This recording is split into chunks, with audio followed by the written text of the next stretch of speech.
지난해 8월 초 관세청장에 취임한 후 6개월이 지났습니다. 우리나라 최전방 관세 국경을 지키는 4,500명 직원들이 수장이십니다. 바쁘신데도 불구하시고 세종데일리 초대석에 응해주셔서 감사합니다. 네, 초대해 주셔서 감사합니다. 취임 이후 관세청 업무를 파악하시면서 어느 부분에 역점을 두고 관세 행정을 추진해 오셨는지 말씀해 주시기 바라겠습니다. 우선 이제 관세청은 그 전통적으로 핵심 기능이라고 할 수 있는 3대 기능이 있습니다. 첫 번째가 이제 수출이나 수입, 그 과정에서 이제 통관이라는 걸 거치게 되는데, 그 통관을 원활하게 해서 물류를 좀 원활하게 하는, 그게 이제 우리 첫 번째 일이고요. 두 번째는 수입 물품을 국내에 이제 들어오는 과정에서 또 통관하는 것이죠. 그 과정에서 이제 사회 안전 위해 물품, 예를 들면 총포류라든지 뭐 도검류라든지 마약이라든지 그런 거 외에 또 이제 위해 식품들, 예를 들면 뭐 불량 먹거리들이 있지 않습니까? 그런 것들이 들어오지 못하도록 차단하는 그런 일을 또 하고 있고, 세 번째로는 이제 재정 수입의 확보, 그 수입하는 단계에서 관세라든지 수입 부가가치세라든지 이런 것들을 우리가 징수하는 그런 역할들을 하고 있습니다. 그래서 이제 그 세 가지 기능은 제가 관세청장으로 와서 보니까 대한민국의 관세 행정이 우리 미션에도 나와 있습니다만 월드 베스트를 지향하고 있는데 실질적으로 월드 베스트입니다. 그러니까 하나만 예를 들면 그 통관 분야에 있어서 그 월드뱅크 세계은행이죠. 매년 각국의 관세 행정들의 통관 수준을 평가를 하고 있습니다. 거기에서 우리가 1위를 하고 있거든요. 그것으로 이제 대별될 수가 있겠죠.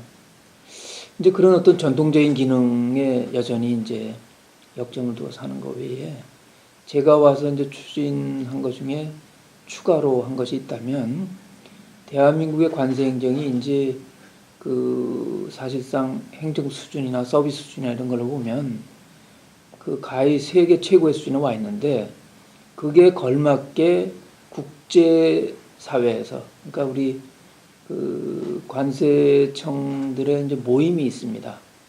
그런 WCO라고 하는데, 그런 모임에서 우리의 이제 발언권을 좀 높여나가는, 그러니까 국제 무대에서도 우리의 역량을 좀 높여나가는 그러한 쪽에 제가 좀 초점을 두고 일을 했습니다.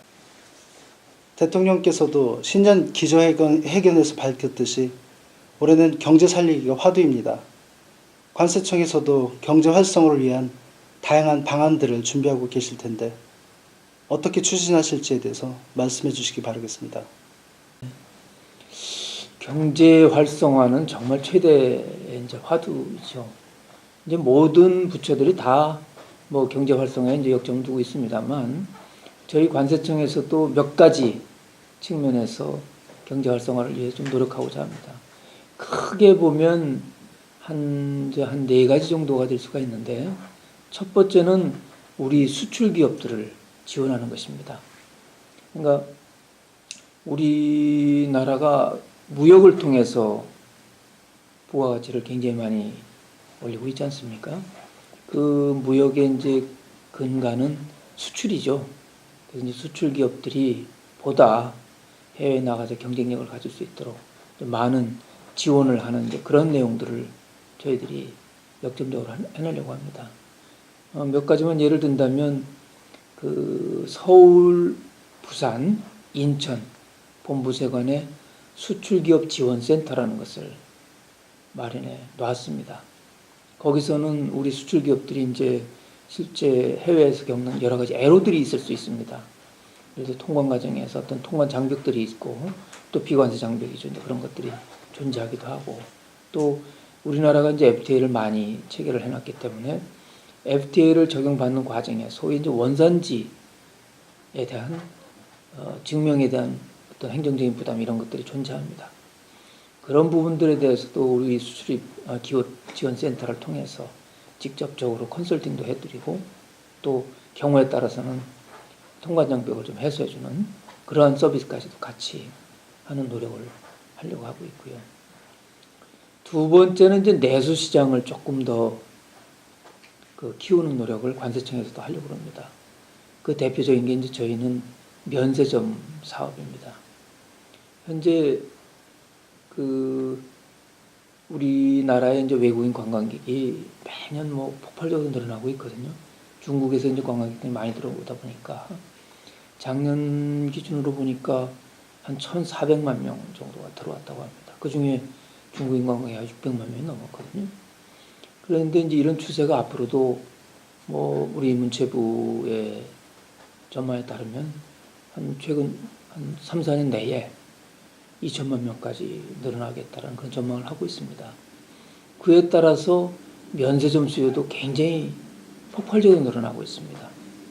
근데 이제 아쉬운 점은 저도 전에 한번 소공동에 있는 롯데 면세점을 제가 방문을 해서 실제 그 상황을 좀 봤습니다만 굉장히 많은 관광객들로 쇼핑객들로 붐비고 있습니다. 그러니까 자리가 없어서 이렇게 공간이 너무 비좁아서 제대로 이 움쩍달싹할 수 없을 정도로 이렇게 쇼핑객들이 많더라고요.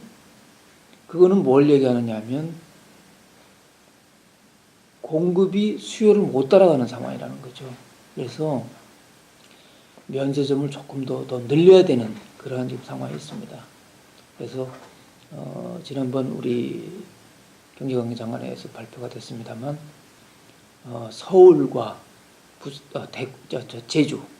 제주에 면세점을 한 4개 정도 늘리려고 합니다. 서울에는 한 3개, 제주에 하나, 그래서 4개를 늘리려고 하는데 그렇게 되면 새로운 이제 면세점이 생기게 되니까 아무래도 이제 이 관광객들을 좀 더 끌어들일 수 있는 여지가 생기겠죠.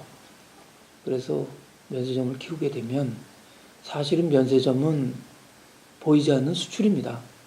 면세점 매출의 한 80%가 외국인 관광객들이 와서 구매를 하고 있거든요.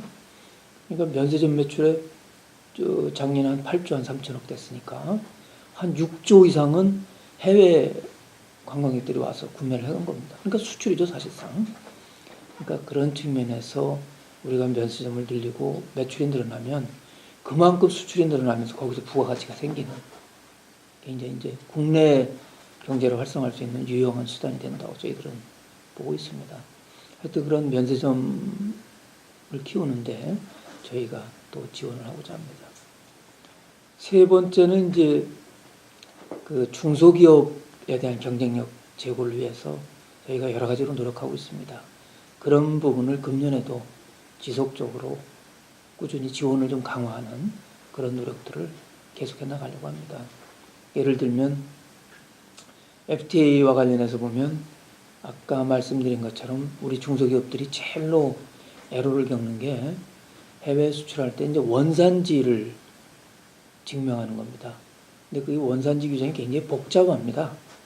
그래서 중소기업들이 그 원산지 규정을 충족했는지 여부를 확인하기가 조금 좀 여러 가지 인력도 부족하고 또 노하우도 좀 적기 때문에 그 원산지를 확인하는데 굉장히 좀 애로를 겪고 있기 때문에 그런 부분에서 우리 관세청이 직접 나서서 예를 들면 우리 이 전자 시스템을 개발해 놨는데 그 시스템에 의하면 이러한 중소기업이 어떤 원재료를 사용해서 제품을 생산했다 할 때 그 투입된 원재료를 거기에 이제 우리 전산 시스템에다가 입력을 하면 이게 원산지를 충족했다 안 했다, 즉 한국산이 된다 안 된다 이런 것들을 확인할 수 있는 그런 시스템입니다. 이제 그런 시스템도 개발을 해서 중소기업들에게 이제 무료로 보급한다든지 또 원산지와 관련된 어떤 여러 가지 컨설팅을 좀 해드린다든지 하는 그런 지원들을 좀 해나가려고 합니다. 끝으로 이제 중국과 작년 11월에 한중 FTA가 사실상 타결이 되었습니다. 이제 아직까지 이제 가서명에 이르고 있지는 않지만 지금 뭐 거의 이제 마무리 단계에 있어서 가서명이 조만간 이루어지게 될 것이고 그러면 내년부터는 비준이 되어서 바로 시행이 될 예정으로 있습니다. 그러면 중국과의 FTA는 우리 한국으로 봐서는 굉장히 큰 기회, 우리 무역을 한 단계 더 점프시킬 수 있는, 그래서 부가가치를 많이 창출해낼 수 있는 굉장히 좋은 기회입니다. 방금 전에도 제가 설명을 드렸습니다만 그 서울, 부산, 인천 본부세관 세 군데의 수출입 기업 지원센터를 새로 이제 만들어 놨습니다. 만들어 놓은 이유는 관세청이 여러 가지 이제 수출입 기업을 지원하기 위해서 여러 가지 행정 서비스를 하고 있는데, 예를 들면 FTA 컨설팅을 한다든지, 또는 그 소위 이제 AEO라고 해서 성실기업, 그러니까 무역 업체를 성실하다 해서 성실기업으로 인증하는 제도들이 있습니다. 그런 것과 관련된 서비스를 제공한다든지, 또 해외에서 어떤 통관회로를 겪을 때 그러한 부분을 해소해주는 그런 서비스들을 다양하게 하고 있는데, 이런 기능들이 이제 분산되어 있었거든요. 그럼 분산되어 있는 것을 이제 한 곳으로 모아서 통합해서 이제 소위 이제 원스톱 서비스를 하겠다는 취지로 수출기업 지원센터를 세 군데 본부세관에다 마련해 놓고 있습니다. 그래서 이제 이것을 금년에 운영을 해보고 이제 성과가 나게 되면 점차적으로 다른 본부세관까지 좀 확대할 그럴 계획으로 있습니다. 앞서 언급하신 AEO도 점차 확대되고 있는 것으로 알고 있습니다. FTA 확대로 중요성이 더욱 커질 것으로 보이는데, 발전 방향과 앞으로의 계획에 대해서 설명 부탁드리겠습니다. 그 이제 AEO라고 하면 이제 영어로 하는 것에 조금 더 어려움이 있습니다만, 우리말로 풀어서 말씀드리면 성실무역업체라고 이제 할 수 있습니다. 이 제도는 당초 이제 미국에서 9.11 테러가 있었을 때 이제 미국에서 이제 착안을 해서 만드는 제도입니다. 무슨 말씀이냐 하면, 이제 무역은 두 가지 이 상반된 가치가 존재합니다. 뭐냐면, 통관하는 단계에서 신속하게 원활하게 해줘야 됩니다. 그래야 이제 그게 수출하는 기업 또는 수입하는 기업들이 이제 경쟁력이 생기는 것이니까요. 반면에 또 불법 물품들이 들어와서는 안 되니까 그걸 또 거르는, 차단하는 것이 제대로 원활하게 돼야 됩니다. 근데 차단을 하려면 모든 부분을 다 일일이 다 검색을 해봐야 되지 않겠습니까? 그러다 보면 무역이 신속하게 통관이 어렵겠죠. 두 가지가 서로 이제 상충되는 그런 가치가 있습니다. 그래서 그런 부분들을 한목에 해결하고자 하는 게 바로 성실무역업체 제도입니다. 그러니까 사전에 성실무역업체를 이제 일정 조건을 갖춘, 예를 들면 법규 준수도라든지 뭐 재무 안정성이라든지 뭐 이런 여러 가지 기준들이 있습니다. 그런 기준들에 의해서 이 무역업체는 믿을 수 있겠다 하면 그 업체가 수입하는 또는 수출하는 물품에 대해서는 뭐 검사를 그렇게 많이 하지 않고 빨리 통과시켜 주는 것이죠. 그래서 대신 이제 거기서 세이브되는 인력을 다른 이제 불성실 업체에 대해서 집중적으로 조사를 하게 되는 것이죠. 이제 그런 취지로 이제 성실무역업체 제도가 도입이 되어 있는데,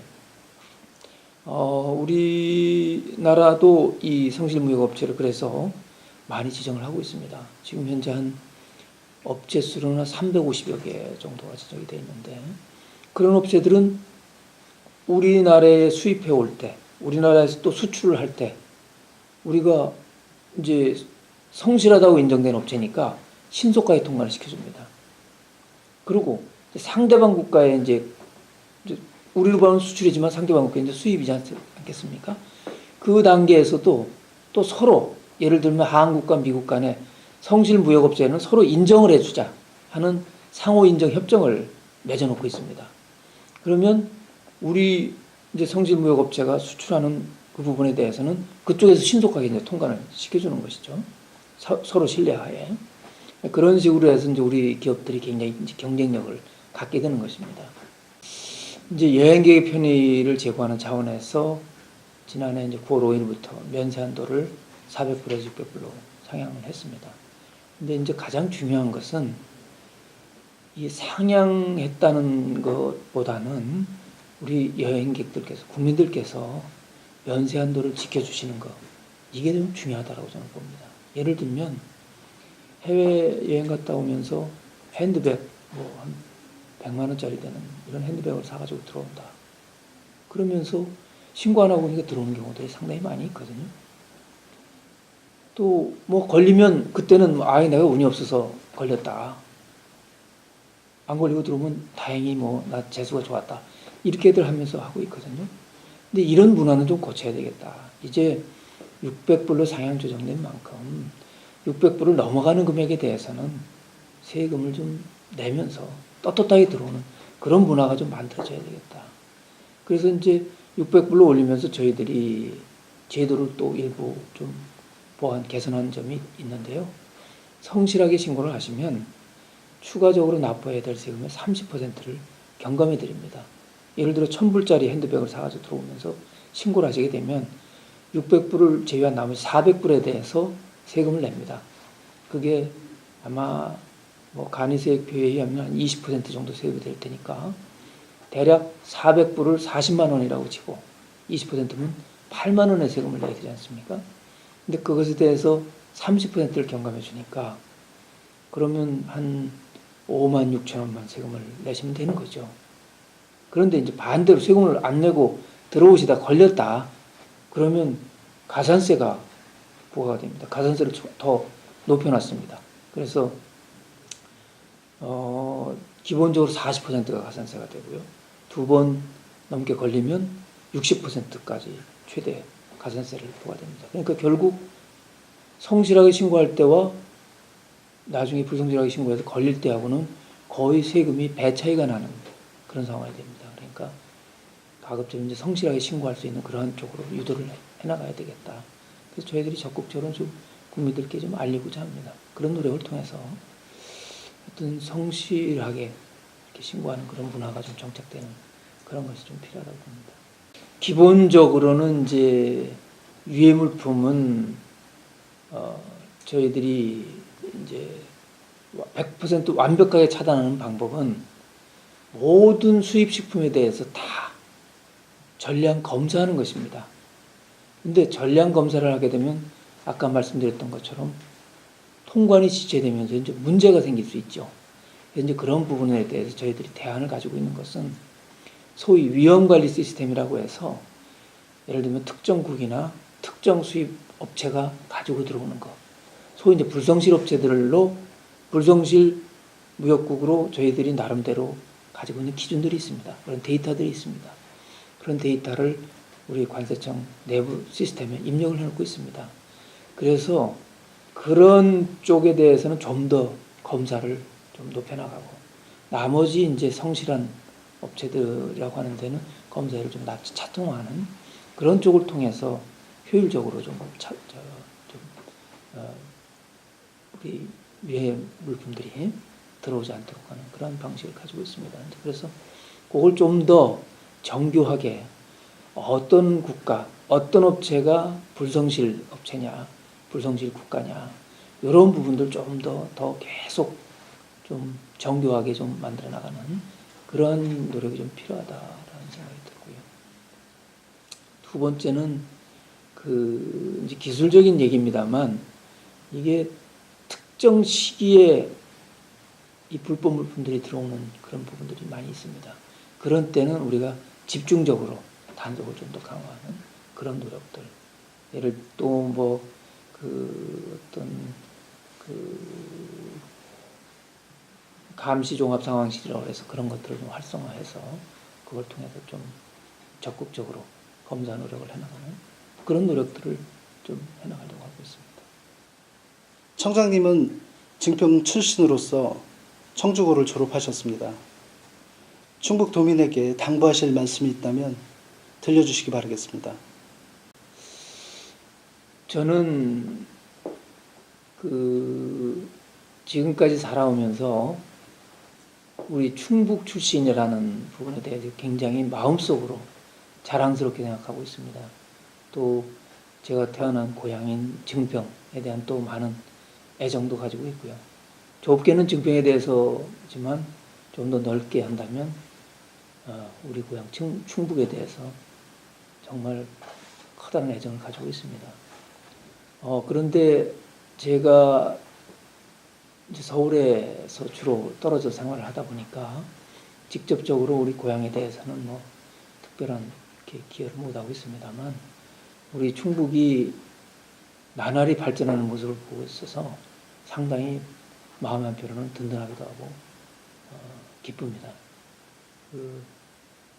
작년에 보니까 인구도 계속 수년째 늘어나고 있고 기업 수도 증가하고 있고 또 지역의 GRDP라고 그러나요? 지역의 소득도 계속 늘어나고 있고 모든 면에서 우리 충북이 좋아지고 있는 모습을 보니까 참 기분이 좋습니다.